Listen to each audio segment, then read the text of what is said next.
محمد گلزار حسین رضوی راگھول کٹیہار بہار India سے انہوں نے سوال کیا ہے کہ زید روزہ نہیں رکھتا ہے اس لیے کہ وہ بیمار ہے اور اس کی دوائی چل رہی ہے اور وہ کفارہ دینا چاہتا ہے تو کتنا دینا پڑے گا؟ جواب عنایت فرمائیں۔ لوگوں میں یہ بات مشہور ہو گئی ہے کہ جس کی طبیعت خراب ہو وہ روزہ نہ رکھے اور کفارہ دے دے،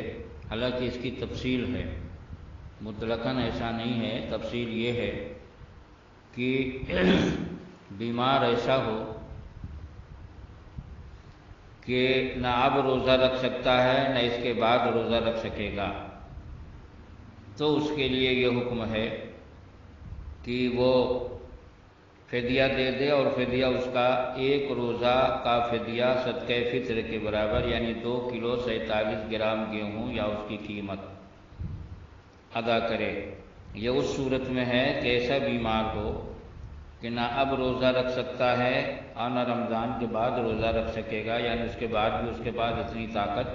نہیں ہے،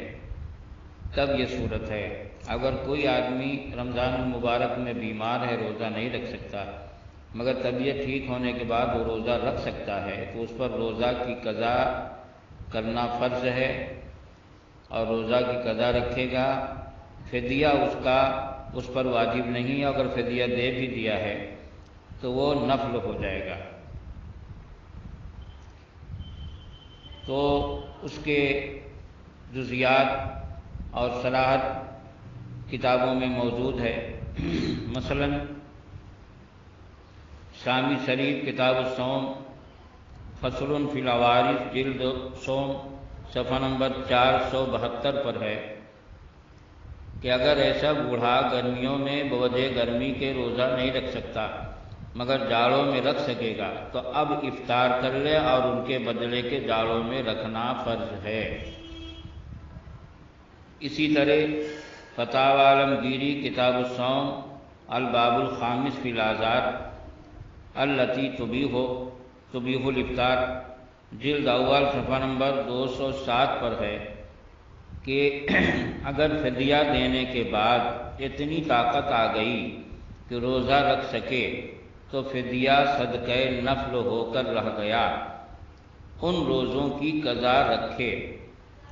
جس سے صاف ظاہر ہے کہ فدیہ دینے کا حکم مطلقاً نہیں ہے۔ فدیہ دینے کا حکم اس وقت ہے کہ ایسا بیمار یا ایسا بوڑھا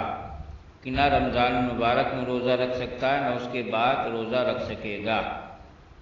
تو فدیہ کا حکم ہے۔ اب اگر رمضان المبارک میں روزہ کسی وجہ سے نہیں رکھ سکتا، مثلا بڑھاپے کی وجہ سے کمزور ہو گیا یا بیماری کی وجہ سے، مگر بعد میں صحت آنے کے بعد روزہ رکھ سکتا ہے تو روزہ رکھنا فرض ہے۔